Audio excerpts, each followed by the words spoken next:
जय श्री राम। स्वागत करते हैं आप सभी दर्शकों का अपने चैनल में पाकिस्तानी हिंदू रिएक्शन 2.0। कैसे आप सभी लोग? उम्मीद करते हैं आप सभी लोग ठीक होंगे, खुश रहें, बढ़िया रहें अपने जीवन में। तो भाई आज हम जिस वीडियो पर रिएक्शन करने वाले हैं, टाइटल आप सभी के साथ शेयर कर देते हैं। How did BJP win in West Bengal? आखिर कैसे जीती बीजेपी वेस्ट बंगाल में? क्योंकि एक वक्त ऐसा भी था कि बीजेपी सिर्फ पूरे वेस्ट बंगाल में 3 सीटें जीत कर आई थी। अच्छा, 2021 में 2021 में जब लॉकडाउन चल रहा था, कोविड का समय था, उस वक्त बीजेपी तकरीबन 77 सीटें जीती थी। तो कैसे उसने अपना ये एकदम से मतलब कि ममता बनर्जी का राज्य पलटा, उसके पीछे कितनी उनकी पावर लगी, तो आज हम उसी के बारे में जानेंगे। ऋषभ भिदोरी भिडोरी भिडोरी ऐसे लिखा हुआ है, तो उनकी वीडियो है।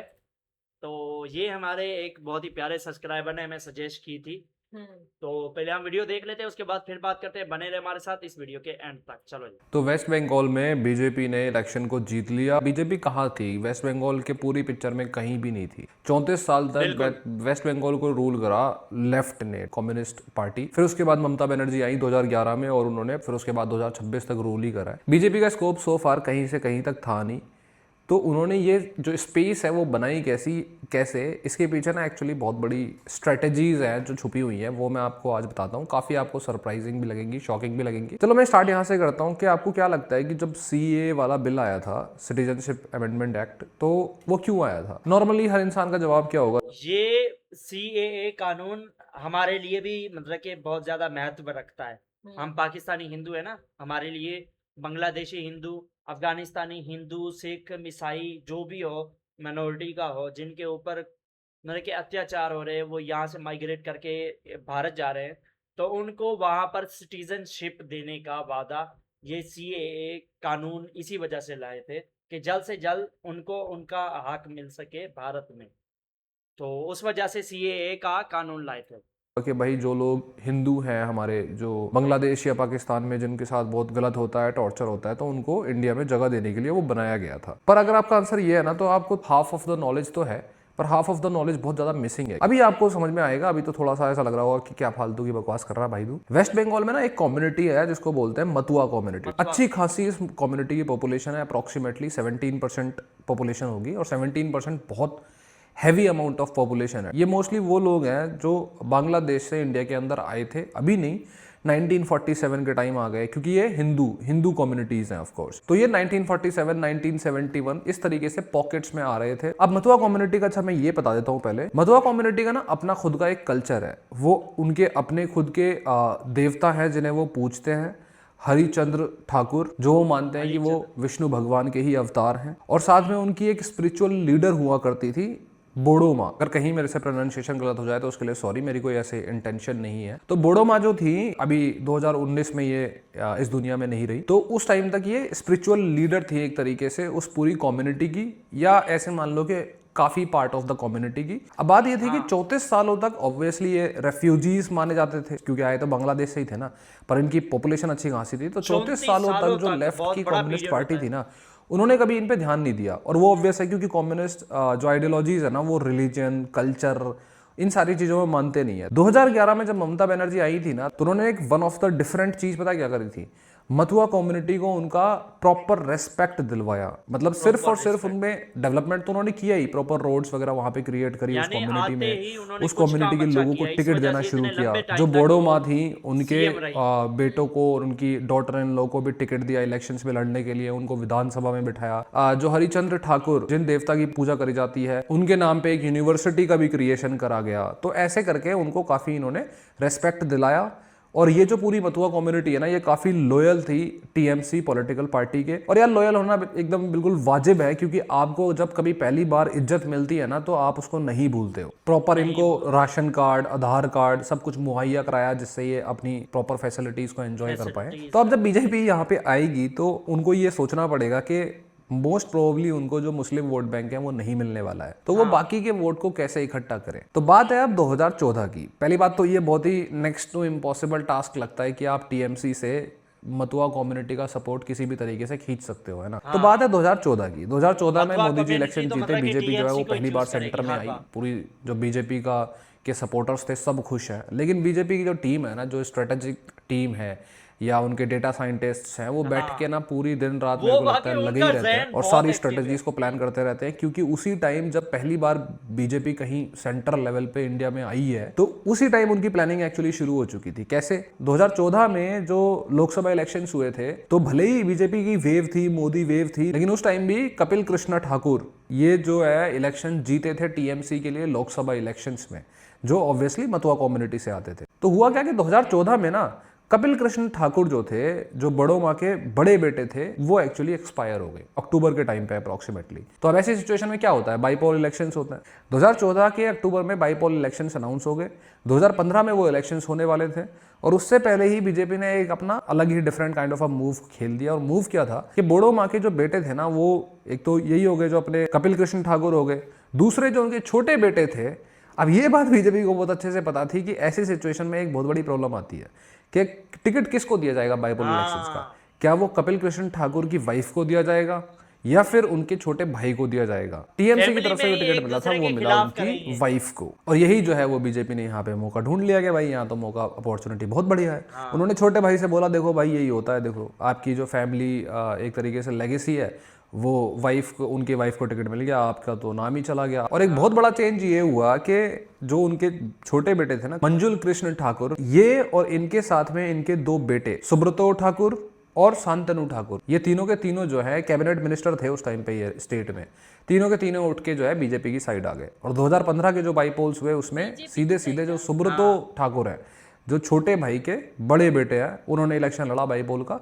हालांकि वो इलेक्शन हार गए और वहां पे बीजेपी को ये रियलाइज हुआ कि तुम मतुआ कम्युनिटी से लीडर्स को तो ले सकते हो पर आइडियोलॉजीज को इतनी जल्दी चेंज नहीं कर सकते। लोगों की जो लॉयलिटी है वो टीएमसी के साथ है, ममता बनर्जी के साथ है। और यहीं से फिर उन्होंने स्ट्रेटेजिक प्लानिंग शुरू करी, जो मैं आपको बता रहा था। क्या है ऐसा जो आप मतुआ कम्युनिटी को दे सकते हो और स्टेट नहीं दे सकती या स्टेट ने अभी तक दिया नहीं है, और वो एक ही चीज है। खैर आगे बढ़ने से पहले ना एक चीज है जो हमें समझनी चाहिए कि वेस्ट बंगाल के जब रिजल्ट्स आने वाले थे ना, तो कोई श्योर नहीं था कि क्या होने वाला है, कौन जीतने वाला है। और रिजल्ट्स आए तो कई लोगों के लिए वो सरप्राइजिंग भी रहे होंगे ऑफ कोर्स। तो इससे एक चीज समझ में आती है कि जो वक्त है ना हमारा, वो कभी भी एक जैसा नहीं होता। पॉलिटिक्स हो, पर्सनल लाइफ हो, कुछ भी एक झटके में चेंज हो सकता है। और ऐसी सिचुएशन ऐसा जो आप मतुआ कम्युनिटी को दे सकते हो और स्टेट नहीं दे सकती या स्टेट ने अभी तक दिया नहीं है, और वो एक ही चीज है, सिटीजनशिप। देखो स्टेट गवर्नमेंट के पास ये पावर होती है कि वो राशन कार्ड दे सकती है, डेवलपमेंट कर सकती है, रेस्पेक्ट बढ़ा सकती है, सारी कुछ कर सकती है। लेकिन सिटीजनशिप कौन देता है? वो तो सेंट्रल गवर्नमेंट देती है। और यही आया वो अपना सीएए बिल। सीएए में क्या मेंशन था? मेंशन ये था कि कोई हिंदू है, जैन है, पारसी है, सिख है या फिर कोई और भी माइनॉरिटी कम्युनिटी का है, तो उसको अगर कहीं पे भी परेशान करा जा रहा है, चाहे वो पाकिस्तान, बांग्लादेश वगैरह हो, तो उन्हें इंडिया में प्रॉपर रहने की अपॉर्चुनिटीज दी जाएंगी, उनको इंडिया की सिटीजनशिप दी जाएगी, एक्सेप्ट मुस्लिम्स। अब मुझे ये नहीं पता कि इफ दिस वाज प्लान्ड और ये अपने आप ही हो गया, और कहीं ना कहीं मे भी बीजेपी को इनडायरेक्टली ये पता था कि जितना ज्यादा सीए के ऊपर प्रोटेस्ट होंगे ना 3-4 साल, वो 3-4 साल जरूरी है कि मतुआ कम्युनिटी की जो लॉयलिटी है वो ममता बनर्जी से उतनी ही ज्यादा टूटेगी। क्योंकि भाई जब आप डेली डेली देखते हो ना कि प्रोटेस्ट हो रहे हैं, बीजेपी, अमित शाह और मोदी जी जो है वो लगातार सीए के लिए लड़ रहे हैं। मतलब सीए के लिए लड़ने का मतलब क्या है? उनकी सिटीजनशिप के लिए लड़ रहे हैं। और टीएमसी जो है वो उनकी सिटीजनशिप के काइंड ऑफ अगेंस्ट लड़ रही है, क्योंकि उनको तो मिल जाएगी ना, वो तो हिंदूज हैं। और ये 3-4 साल का जो लगातार प्रोटेस्ट चला 2016 के आसपास से, जब भी सीएए आया था, तब से लेके 2021 तक जब दोबारा से इलेक्शंस हुए वेस्ट बंगाल के अंदर, जहां बीजेपी की कोई सीट थी ही नहीं, 3 सीटें थी। 2021 में कोविड का टाइम चल रहा था, बीजेपी लगातार पुश कर रही थी कि भाई इलेक्शंस होंगे। कोविड में लॉकडाउन लगा पड़ा है, लोग भी कह रहे हैं कि भाई ये क्या बात हुई, सब घर में पड़े हैं, इलेक्शंस होंगे। लेकिन इलेक्शंस हुए, बीजेपी ने काफ़ी अच्छा परफॉर्म किया, 77 सीट्स। लेकिन जो वो एक्सपेक्ट कर रहे थे कि वो टोटली गवर्नमेंट चेंज कर देंगे और आ जाएंगे पावर में, उससे वो बहुत दूर रह गए। हालांकि इन 77 सीटों में से 30 या फिर इसके आसपास, मतलब एक बहुत चंक ऑफ पोर्शन जो है ना उनका, वो मतुआ कम्युनिटी के सपोर्ट की वजह से आया। वो उनको क्लियर कट पता था। लेकिन 2021 जो है ना, वो उनके लिए एक झटके का सबक भी था। खैर सबक से पहले एक चीज बता देता हूँ कि 2021 में जब ये लोग मतुआ कम्युनिटी के सपोर्ट से बढ़िया जीत गए ना, तो इनको समझ आ गया कि ये सपोर्ट तो हमें चाहिए ही, और ये हम अगले इलेक्शंस में भी लेंगे। तो अगले इलेक्शंस तक क्या हुआ कि भाई अब सीए के थ्रू अगर आपको सिटीजनशिप चाहिए तो इतना इजी प्रोसेस तो नहीं है, आपको थोड़ा डॉक्यूमेंट्स तो दिखाने ही पड़ेंगे। हाँ कि मतलब अगर हम वहाँ पाकिस्तान से बांग्लादेश आए, में आप थे तो बांग्लादेश से उसके आए या थोड़े बहुत कोई पाकिस्तान से आए। डॉक्यूमेंट्स या कोई ना कोई प्रोसीजर तो प्रॉपर तरीके से होगा ही ना। तो ऑब्वियसली जो लोकल पॉपुलेशन होती है ना, कुछ गरीब लोग होते हैं, बहुत सारे मिडिल क्लास लोग भी होते हैं, तो उनको ना ये डॉक्यूमेंट्स वगैरह के प्रोसेस से बड़ी दिक्कत होती है। तो बीजेपी ने क्या एक दिमाग लगा के चीज़ें करी कि अगर फेलिसिटेशन कैंप लगाने हैं, कैंप लगाने हैं कि भाई, क्योंकि उन्हें मार्केटिंग भी करनी है कि सीए हमारा बिल है, हम दे रहे हैं भाई साहब सिटीजनशिप, देखो हम दे रहे हैं, हम। तो उन्होंने जो कैंप्स लगाए वो मोस्टली आरएसएस या बाकी ऑर्गेनाइजेशन से लगवाए, ताकि ये साफ साफ मार्केटिंग होती रहेगी कौन सिटीजनशिप दे रहा है। कैंप लगाए और लोगों के डॉक्यूमेंट्स लिए, बातचीत करी। अब यहाँ से जो डॉक्यूमेंट्स हैं वो अपलोड हो गए, पोर्टल पे जाएंगे। पोर्टल मतलब सीधे मिनिस्ट्री मतलब किसकी? सेंटर की मिनिस्ट्री। और सेंटर की मिनिस्ट्री में इन्होंने किसको बिठाया? शांतनु ठाकुर। कौन शांतनु ठाकुर? वही जो बाईपोल इलेक्शंस में लड़े थे ना, सुब्रतो ठाकुर, उनके छोटे भाई। अब मतुआ कम्युनिटी का कोई एक बंदा है जो बैठा है, तो उसको क्या लगेगा कि भाई हमारे तो जो लीडर हैं वो भी सीधे जाके इंडिया के सेंटर में जाके बैठे हुए हैं, वहाँ बैठे हुए हैं, तो हमारा तो काम हो ही जाएगा और हमें एक प्रॉपर रेस्पेक्ट और रिप्रेजेंटेशन मिल रहा है जो टीएमसी के दिए हुए रेस्पेक्ट से बहुत ऊपर है। खैर यहाँ से मतुआ कम्युनिटी का तो इनको बहुत तगड़ा सपोर्ट मिलने लग गया, लेकिन इनको पता था कि 77 सीट्स जो है वो इनफ नहीं है इलेक्शन जीतने के लिए। पर इनको ये रियलाइज हुआ, क्योंकि ये श्योर थे कि 2021 में हम इलेक्शन जीत जाएंगे, पर इनको ये रियलाइज हुआ, जो कि मुझे लगता है कि पहले भी इनको रियलाइज हो गया होगा, पर शायद उसका कितना ज़्यादा पोटेंशियल है वो चीज़ इनको बाद में पता चली। वो ये थी कि 2021 के इलेक्शंस के बाद में जब बीजेपी हारी ना, तो बहुत गंदा वायलेंस हुआ था वेस्ट बंगाल के अंदर। मतलब ये आप ये माता जी की फोटो देख लो यार, 85 साल की माता थी ये, शोभा मजूमदार। इनका बेटा जो है वो बीजेपी का सपोर्टर था या वर्कर था, तो घर में घुस के इनको मारा गया 2021 के इलेक्शंस के टाइम पे। माता जी पे भी हाथ उठाया गया, माता जी की हालत आप देख सकते हो। और कुछ ही दिन बाद माता जी जो है वो एक्सपायर भी हो गई। अब 2000 मैंने उस दिन कहा था ना कि ये हमारे बीजेपी के कार्यकर्ता अगर जीते हैं तो प्लीज वो ऐसे काम ना करें। फिर बाद में कमेंट्स आए थे कि जब टीएमसी जीती थी तो बीजेपी के कार्यकर्ता या बीजेपी का जो भी सपोर्टर होता था उसके ऊपर इतना वो टॉर्चर करते थे, उनको इतना पीटते थे, उनकी घर में घुस के उनकी लेडीज के साथ मतलब रेप भी कर देते थे। इतना टीएमसी के गुंडे करते थे। 21 का इलेक्शन जब बीजेपी हारी ना, तो उसको एक बहुत ज़्यादा इंपॉर्टेंट बात रियलाइज हुई। पहली चीज़ तो ये जो वायलेंस हुआ था ना, तो इस वायलेंस से एक चीज़ समझ में आती है कि अगर इस लेवल का वायलेंस हो रहा है ना, तो ये लॉयलिटी टू पार्टी नहीं हो सकता। इसका मतलब क्या है कि आपके पर्सनल इंटरेस्ट उससे डायरेक्टली जुड़े हुए हैं, और वो थे क्या? पर्सनल इंटरेस्ट थे ऑलवेज जो होता है पैसा। बीजेपी को ये रियलाइज हुआ कि वो एक्चुअली टीएमसी पॉलिटिकल पार्टी या उसकी आइडियोलॉजी के अगेंस्ट तो लड़ ही नहीं रहे, वो लड़ रहे हैं एक बहुत बड़े सिंडिकेट के साथ। मतलब एक बंदा नहीं, 100 सिंडिकेट, 100-200 सिंडिकेट जो पूरे वेस्ट बंगाल के अंदर बटे पड़े हैं। और ये जो सिंडिकेट वजह से जब जीते थे तो मतलब कि मोदी जी ने ये कहा था कि जितने भी सिंडिकेट है या तो सरेंडर कर दें या वहां से भाग जाएं, क्योंकि अब बीजेपी आएगी, बीजेपी किसी को नहीं छोड़ेगी। ये मेक श्योर करते हैं कि टीएमसी पॉलिटिकल पार्टी जीतती रहे। वेस्ट बंगाल का जो बॉर्डर है वो लगता है बांग्लादेश से, ठीक है। अब बांग्लादेश से बॉर्डर लगते ही ना कई सारी बिजनेस अपॉर्चुनिटीज इलीगल लोगों के लिए खड़ी हो जाती हैं, जैसे कैटल स्मगलिंग।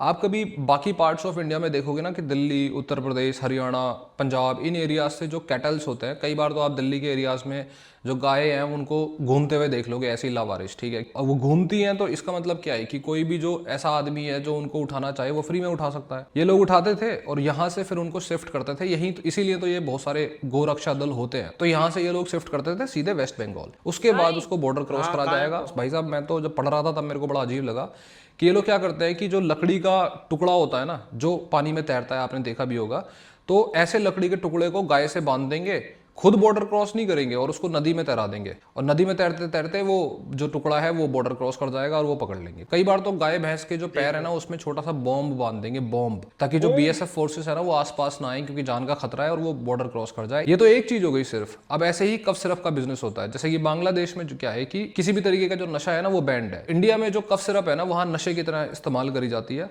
फिनेसिडल एक कफ सिरप आता है जो 150-200 रुपए का मिलता है, ठीक है। वो सीधे बांग्लादेश में जाके बिकता है 1500-2000 रुपए का। और ये बिजनेस आप ऐसा मत सोचना कि छोटा बिजनेस है। एक जो कैटल होता है ना, गाय भैंस होती है, ठीक। तो बांग्लादेश का सिस्टम क्या है कि वहां पे घास चरने वाली जो जमीन है ना उसकी क्वांटिटी काफी कम है, तो वहां कैटल्स की काफी कमी पड़ जाती है, स्पेशली ईद के टाइम पे।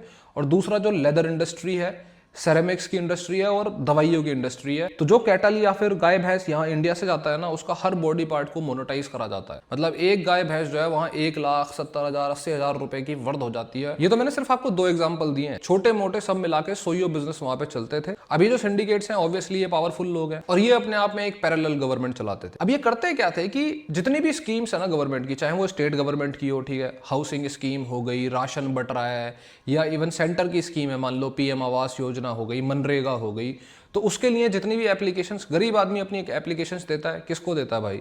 ब्लॉक डेवलपमेंट ऑफिसर को देगा, अगर कोई शिकायत या कोई और बात होगी पुलिस को देगा, या गवर्नमेंट अथॉरिटीज को देगा। पर उन्हीं से तो इनका डायरेक्ट कनेक्शन है। मतलब ये कि अगर आपको स्कीम का बेनिफिट चाहिए ना, तो हमारे हिसाब से वोट डालना पड़ेगा। आपको ट्रेड लाइसेंस चाहिए बिजनेसमैन के लिए, सिर्फ गरीबों का नहीं बता रहा मैं, तब भी आपको लिस्ट में आने के लिए उन्हीं लोगों से बात करना पड़ेगा जो डायरेक्टली सिंडिकेट से कनेक्टेड है। अगर आपने वोट नहीं दिया हमारी पसंद की पार्टी को, या हमें पता चला कि आप जो है वो कोई ऐसी एंटी पार्टी गतिविधियां कर रहे हो जो टीएमसी को सपोर्ट नहीं कर रहा है, तो आपका नाम काट दिया जाएगा, आपको ट्रेड लाइसेंस नहीं मिलेगा, आपको राशन नहीं मिलेगा। और ये चीज बीजेपी को एक्चुअली पता कैसे चली थी, मेरे को ऐसा लगता है, मेरा पर्सनल एनालिसिस है, मैं ऐसा क्लेम नहीं कर रहा।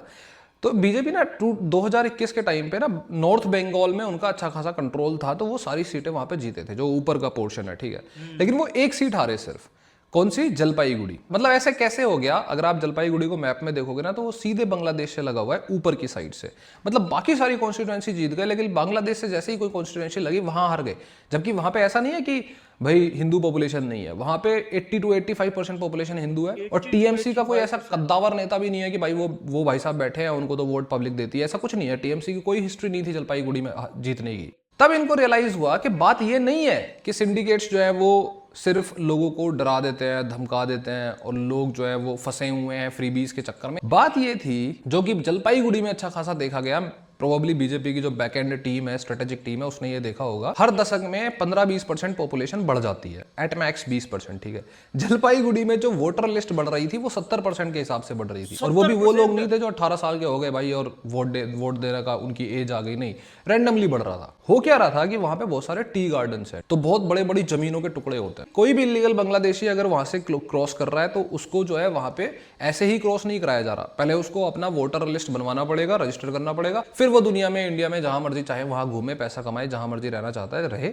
उसको वोट डालने के लिए आने की जरूरत भी नहीं है, क्योंकि वो जो उनकी खुद का रजिस्टर बना हुआ है इन सिंडिकेट्स वालों का, वो वोट डलवा देंगे अपने हिसाब से। और ये चीज आप खुद भी ऑब्जर्व कर सकते हो कि जलपाईगुड़ी में इस बार जो बीजेपी इलेक्शन जीती है वो 70,000 के अप्रोक्सीमेटली वोट से जीती है। इतना बड़ा गैप, जो गैप 2021 में था ही नहीं, उल्टा टीएमसी जीत गई। अब जब बीजेपी को ये रियलाइज हुई ना, तो 2021 से लेके बीजेपी ने पूरी स्ट्रेटेजीज बनाई 2026 तक, जिसमें से सबसे पहली स्ट्रेटेजी ये थी कि भाई जो बीएसएफ का ज्यूरिसडिक्शन है, एरिया है, उसको 15 किलोमीटर का एरिया था वो वेस्ट बंगाल में, उसको जो है 50 किलोमीटर कर दिया, बहुत बड़ा एरिया कर दिया। साथ में इन्होंने सिंडिकेट के जितने भी लोग हैं ना, उनको डायरेक्टली और इनडायरेक्टली टारगेट करना शुरू करा। जैसे अनुब्रता मंडल का अरेस्ट हुआ, एलिगेशंस थी उनपे कि कैटल की जो स्मगलिंग होती है उसके किंग पिन यही है। Farmer food minister Jyotipriya Malik को अरेस्ट करा गया, जिन पे ये एलिगेशंस थी कि राशन स्कीम जो है उस पे स्कैम चल रहा है। ऐसे कई सारे सिंडिकेट्स पे ईडी, सीबीआई और जितनी भी एजेंसीज हैं उनकी रेड डायरेक्टली डालनी शुरू करी गई। और साथ में जो बेनिफिट्स जो स्कीम सेंटर से आ रही थी, जैसे मनरेगा, पीएम आवास योजना, इनके जो करोड़ों रुपए थे वो सारे रोक दिए गए। अगर आपको इनके रुपयों का बेनिफिट उठाना है तो आपको 100% आधार कार्ड अपना लिंक करना पड़ेगा। उसके बाद आपको अपनी जियो लोकेशन को टैग करना पड़ेगा, मतलब आप कहाँ रहते हो बताओ। और फिर सबसे बड़ा स्टेप जो था वो था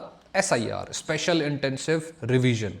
मतलब 92 लाख ऐसे वोट जो डोरमेंट थे, जो ज्यादा मूव नहीं कर रहे थे, जिनके बैंक अकाउंट्स में कुछ खास मूवमेंट नहीं थी, आधार कार्ड से लिंकेज नहीं था, या कुछ भी ज्यादा कुछ खास हो नहीं रहा था, वो डायरेक्टली डिलीट कर दिए गए। 12% of the West Bengal state. Overall मतलब बीजेपी ने साम दाम दंड भेद का इस्तेमाल करा ये जो सिंडिकेट है इसको ब्रेक डाउन करने के लिए। और इनफैक्ट थोड़ी सी फनी चीज ये है कि अभिषेक बनर्जी जो टीएमसी के ही नेता थे, उन्होंने ये भी एलिगेशंस लगाए जस्ट लास्ट टाइम पे, जब आप फॉर्म 6 भरते हो, फॉर्म 6 होता है कि आप वोटर लिस्ट में अपना नाम डलवाना चाहते हो, तो लास्ट टाइम पे 30,000 नाम जो है वो एंट्री करवाने की कोशिश करी गई इलेक्शन कमीशन को, सिर्फ लास्ट के 6 घंटे में। अभिषेक बनर्जी की ये एलिगेशंस थी कि भाई इन्होंने क्या किया है कि जो यूपी या बिहार है वहां से जो हिंदी स्पीकिंग लोग हैं उनके वोट्स को जबरदस्ती एंटर करवाने की कोशिश कर रहे हैं, ताकि ज्यादा इनके वोट्स फेवर में जा सके। मतलब कि ये कि जो उनके एनिमी का चाकू है वो उन्होंने उठा लिया है, मे बी, मतलब आप अपने हिसाब से जो भी है, ये एलिगेशंस थी। तो इस पूरी वीडियो में जो भी मैंने आपको बताया, इससे आप समझ गए होंगे कि कैसे सेंट्रल गवर्नमेंट ने स्टेप बाय स्टेप अपनी मेथडोलॉजीज का इस्तेमाल किया। खैर, जाने से पहले जो डिस्क्रिप्शन में मैंने लिंक दिया हुआ है हेल्थ इंश्योरेंस, यार बहुत ही डिटेल से भाई ने बताया।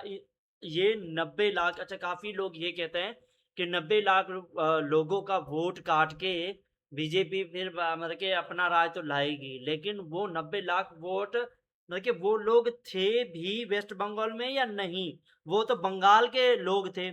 जब वो मतलब कि ये चाय की खेती करने के लिए या उसमें थोड़ा सा मजदूरी करने के लिए बांग्लादेश से वेस्ट बंगाल में आते थे, तो मतलब कि ये सिंडिकेट वाले जो लोग होते थे उन्होंने असूल बनाया था कि जो भी यहाँ से बॉर्डर क्रॉस करेगा, अब सबसे पहले वो अपना वोटर आईडी कार्ड बनाए। अब वोटर आईडी कार्ड आप तो मतलब कि वहां मजदूरी करके चले जाते हो वापस बांग्लादेश, या वहीं ले जाते हो, तो क्या है आपका वोटर आईडी कार्ड तो वो सिंडिकेट मेंबरों के पास है। हाँ। अब सिंडिकेट मेंबर जिसको चाहे वो सपोर्ट कर सकते हैं। तो इस वजह से मतलब कि पिछले 2 टाइम से 10 साल से मतलब कि 2 टाइम इलेक्शन हुए थे ना। एक टाइम तो मतलब कि ममता बनर्जी खुद ही जीती थी, पर दूसरी बार और तीसरी बार तो मतलब कि ये सिंडिकेट मेंबर जो होते थे वही जिताते थे। तो इस बार तख्ता पलट गया। अब ये तो होना था। अब लोग भले जो मर्जी कह लें कि वोट चोरी हो गया है या है ये हो गया है, चाहे आप जितनी भी बेईमानी कर ले, लेकिन बीजेपी जो है वो लोगों के दिल जीत रही है। हाँ। और इस बार मतलब कि सबसे ज्यादा जो दुख हुआ था ना वो इस बात का हुआ था कि ये वेस्ट बंगाल है, यहाँ पर जय श्री राम का नारा नहीं लगेगा। भाई जय श्री राम क्या चीज है? राम का नाम जय है, राम राज्य का जय है, यानी क्या अच्छे क्या राज की जय है। कहाँ पे जय श्री राम का नारा नहीं लगेगा? वेस्ट बंगाल में वो क्यों? काफी जगहों पर ऐसी बातें हो रही थी। तो अब मतलब कि वो अटल बिहारी ये तो वाजपेयी जी ने भी कहा था, संसद भवन में ही कहा था कि बीजेपी से आपको एक दिन लड़ना है, पर राम से मत लड़िए, नहीं तो निपट जाओगे। तो गए निपट। अब वो थी अपना सोनिया घोष। आप एक एक्टर हो, ठीक है, आपका काम है आप वोट इकट्ठे करना, पर आप बोल क्या रहे हो? आप अपने बोल को तो सुधारो। उन्होंने पता क्या कौन से लफ्ज यूज किए हैं भगवान श्री राम के लिए? क्या? कि हमारे इतने बुरे दिन नहीं आए कि हम राम का नाम लेकर वोट जनता से वोट लें या हाँ, हम ये जीते। मुझे पता है। मुझे इस पे इतना गुस्सा आया ना, बहुत हाँ ज्यादा गुस्सा आया। अब हम है ना पाकिस्तान में रहते हैं, तो काफी मतलब पहले शुरू शुरू में काफी लोग कमेंट भी करते थे कि भाभी जी को कुछ नहीं पता है हमारे हाँ सनातन के बारे में। तो ठीक है, हम तो चलो पाकिस्तान में रहते हैं, हमें ज्यादा हमारे धर्म के बारे में मुझे ज्यादा नॉलेज नहीं है, लेकिन आप तो एक अपने भारत में जहाँ भारत पे देश हिंदू में। ही कल्चर है सब हाँ कुछ, तो आपको अपने भगवानों का, अपने कल्चर का रिस्पेक्ट करना चाहिए। बिल्कुल। और बल्कि हमें अपने धर्म को अच्छा आगे आगे ज्यादा बढ़ाना बढ़ाना चाहिए। चाहिए। अच्छा यहाँ पर ऐसे मतलब कि हम यहाँ मुस्लिम देश कहते हैं इस पाकिस्तान को, हाँ। लेकिन यहाँ पर आप कहते हो ना कि आप यहाँ खुश, हम बहुत खुश हैं यहाँ पर अभी, हम बहुत खुश हैं, आगे भी भगवान करेगी ऐसी ही खुशी बने रहेगी। लेकिन बात ये कर रहे हैं कि यहाँ पर हमारे जो मुस्लिम भाई कट्टर भी बैठे हैं। देखिए वो तो जो हर जगह वो होते हर हैं। जगह होते हैं, जो गलत नेगेटिव सोच रखने वाले होते हैं, लड़ाई झगड़े फसाद वाले होते हैं, हर जगह हर होते जगह हैं, होते आप हैं। जहाँ पे भी जाओ, तो किसी भी देश में ठीक जाओ। है, पर यहाँ पर अच्छे लोग ऐसे भी बैठे हैं। पता है हम एक दूसरे किसी हिंदू हिंदू को जब मिलते हैं तो हम यहाँ पर राम राम बोलते हैं या जय श्री राम बोलते हैं। अगर कोई राम राम बोलता है तो उसको बोलते हैं, सामने जवाब देते हैं जय श्री राम। तो हम उसको एक अच्छी वाइब के लिए यूज करते हैं कि राम का नाम आप एक बार लो तो आपके जीवन का उद्धार हो जाता है मुझे बड़ा भाई। गुस्सा आया था कि अपने धर्म को आगे बढ़ाओ, हाँ। ना कि आप अच्छा जो है। यहाँ पर ऐसे भी हमारे मुस्लिम भाई दोस्त बंधु हैं जो हमें हंसाने के लिए कभी कभार ये ऐसा बोल देते हैं, राम राम भाई। ऐसा कभी आपने कभी नहीं सुना होगा, लेकिन ऐसा होता है यहाँ पर भी। ऐसे मुस्लिम भी यहाँ बैठे हैं जो मतलब कि बहुत अच्छी सोच रखते हैं, बहुत अच्छे भी हैं। यहाँ पे ऐसे ही अगर हम किसी को हाँ मतलब कोई हमारे घर आया है तो हमें किसी को अपना प्यार भेजना, तो हम ऐसे कहते हैं कि हाँ फलाने बंदे को मेरा राम राम कहना, हाँ, ऐसे हम कहते हैं। नमस्ते बोलना या ज्यादातर राम राम बोलते राम हैं। राम, राम राम, मेरी क्योंकि तरफ राम से के राम नाम राम से कहना। आपके जीवन का उद्धार होता है, यस, सो इसलिए राम राम बोलते हैं। मुझे बड़ा उस पे गुस्सा आया था तो उस औरत पे। यार वो चीज में ज्यादा इफेक्ट पड़ी थी लोगों के हाँ। जहन पर। और इस बार मतलब कि हमने जब बीजेपी जीती थी तो काफी सारी महिलाएं अपना हाल जो है रोकर ही बता रही थी कि उनके साथ इतने सालों से क्या हुआ था। वो घुटन में जी रही थी, वो आजाद नहीं थी। वो और ऐसा मतलब कि ऐसे नारे लगे कि बंगाल आज जाके आजाद हुआ है, 4 मई को आजाद हुआ है, 4 मई 2026 को आजाद हुआ है। तो वहाँ के लोग एक खड्डे से निकले हैं। हाँ इतने साल फंसे हुए थे हाँ, उसमें, तो कीचड़ ये में। भाई ने बहुत डिटेल से बहुत बारीकी से समझा है।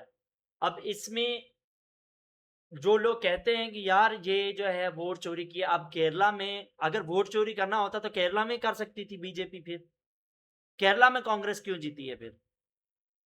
अच्छा हाँ, ठीक है, एक तमिलनाडु स्टेट में में क्यों नहीं जीती फिर? एक स्टेट में चोरी हो, ठीक है, जो लोग कह रहे हैं उनके बात हम भी मानते हैं कि हाँ, एक स्टेट में बीजेपी ने वोट चोरी किए हैं, लेकिन इतने सारे स्टेटों में स्टेट्स में जो है बीजेपी जीती है।